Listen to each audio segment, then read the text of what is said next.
Koma, jangan lupa untuk subscribe, like dan share. Tekan butang loceng tu. Kalau ada iklan jangan skip supaya teman lebih semangat untuk menghasilkan video-video lain selepas ini. Assalamualaikum koma semua. Apa khabar? Harap-harap koma sihat lah ya. Di musim-musim pandemik yang masih lagi belum berakhir ni, harap-harap koma jagalah diri.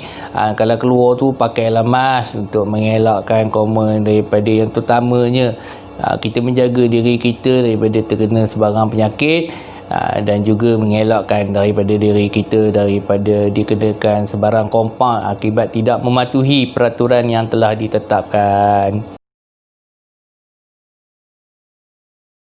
Okey, untuk di channel Khairul TV untuk kali ini, dalam segmen Minat Sound System, teman akan bercerita berkenaan dengan crossover. Jadi apa ke benda yang crossover ni? Crossover ni ialah satu alat yang mana kita gunakan untuk memisahkan frekuensi tertentu untuk disalurkan kepada speaker yang tepat. Dan juga secara asasnya juga crossover ni juga bertindak sebagai perisai untuk menjaga keselamatan speaker kita sendiri. Dan secara dasarnya juga frekuensi yang ada dalam bunyi yang dihasilkan oleh suara kita ataupun muzik dan sebagainya boleh dibahagikan kepada 4 jenis, iaitu frekuensi sub-low di antara 20 hingga 120 Hz, low di antara 40 Hz hingga 500 Hz, mid-range di antara 250 Hz hingga ke 2 kHz, dan juga high ataupun kita kenali sebagai tweeter yang berada di range frekuensi 2 kHz hingga 20 kHz. Okey tuan-tuan dan puan-puan, crossover ni sebenarnya dia terbahagi pada 2 jenis, iaitu pasif dan juga aktif. Yang mana pasif ni boleh berfungsi tanpa memerlukan sebarang kuasa tambahan daripada bateri dan elektrik dan sebagainya, dan juga aktif yang mana ia bekerja dengan lebih detail dan juga memerlukan kuasa tambahan untuk membolehkan ianya berfungsi.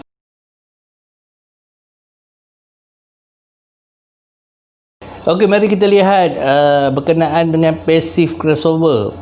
Passive crossover ni adalah satu crossover yang terlalu dekat pada semua penggiat-penggiat audio, baik yang minat audio di dalam kereta, di rumah, untuk kerja-kerja kahwin dan juga profesional ataupun tidak. Biasanya crossover passive ni adalah crossover yang pertama dikenali dalam dunia audio system, yang mana crossover ini yang terletak di dalam kotak speaker tuan-tuan, yang akan berfungsi untuk memisahkan antara frekuensi high yang dihantar pada tweeter dan juga frekuensi low yang dihantar kepada woofer tuan-tuan yang ada dalam kotak speaker ni. Ia berfungsi dengan mendapatkan proses aliran bunyi daripada yang dihasilkan daripada power amp kita yang telah dikuatkan dan disalurkan ke kotak speaker kita, akan melalui crossover yang ada dalam kotak speaker ni dan membolehkan driver ataupun speaker kita mengeluarkan bunyi yang ditentukan. Dan kebiasaannya passive crossover ni biasanya yang normal kita temui ialah two way ataupun dua, yang mana memisahkan antara frekuensi low dan juga high ataupun tweeter, dan ada juga yang berfungsi dalam bentuk 3 jalan, iaitu three way, iaitu low, mid range dan juga high ataupun tweeter. Okey, apakah kelebihan menggunakan passive crossover ni? Mungkin yang tentu yang pertama harganya murah dan senang didapati di pasaran, dan dia tak memerlukan banyak power amp untuk membuatkan ia berfungsi, kerana ia memproses bunyi selepas daripada power amp. Jadi tuan-tuan memerlukan power amp yang banyak mengikut kapasiti speaker yang tuan-tuan gunakan. Berapa banyak tuan-tuan gunakan speaker, sebanyak itulah power amp yang diperlukan.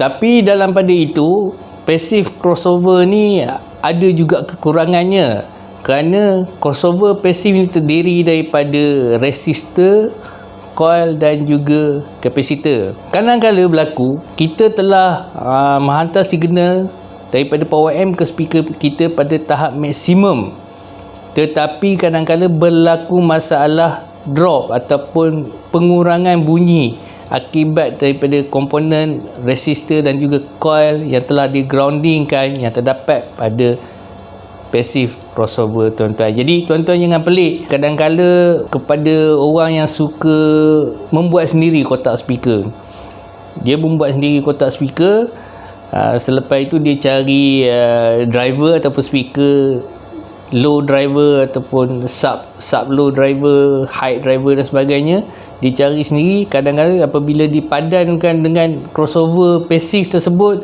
ia tidak menghasilkan bunyi yang seperti yang kita harapkan.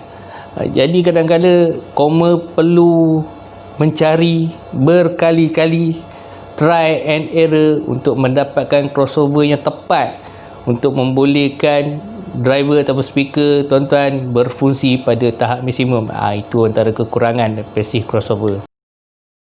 Okey, jom kita tengok pada active crossover pula. Okey, active crossover ni dia biasanya dipasang sebelum daripada power amp. Maksudnya daripada mixer kita hantar signal pada equalizer kita, mungkin pada kompresor yang ada di sistem kita, dan seterusnya pada active crossover.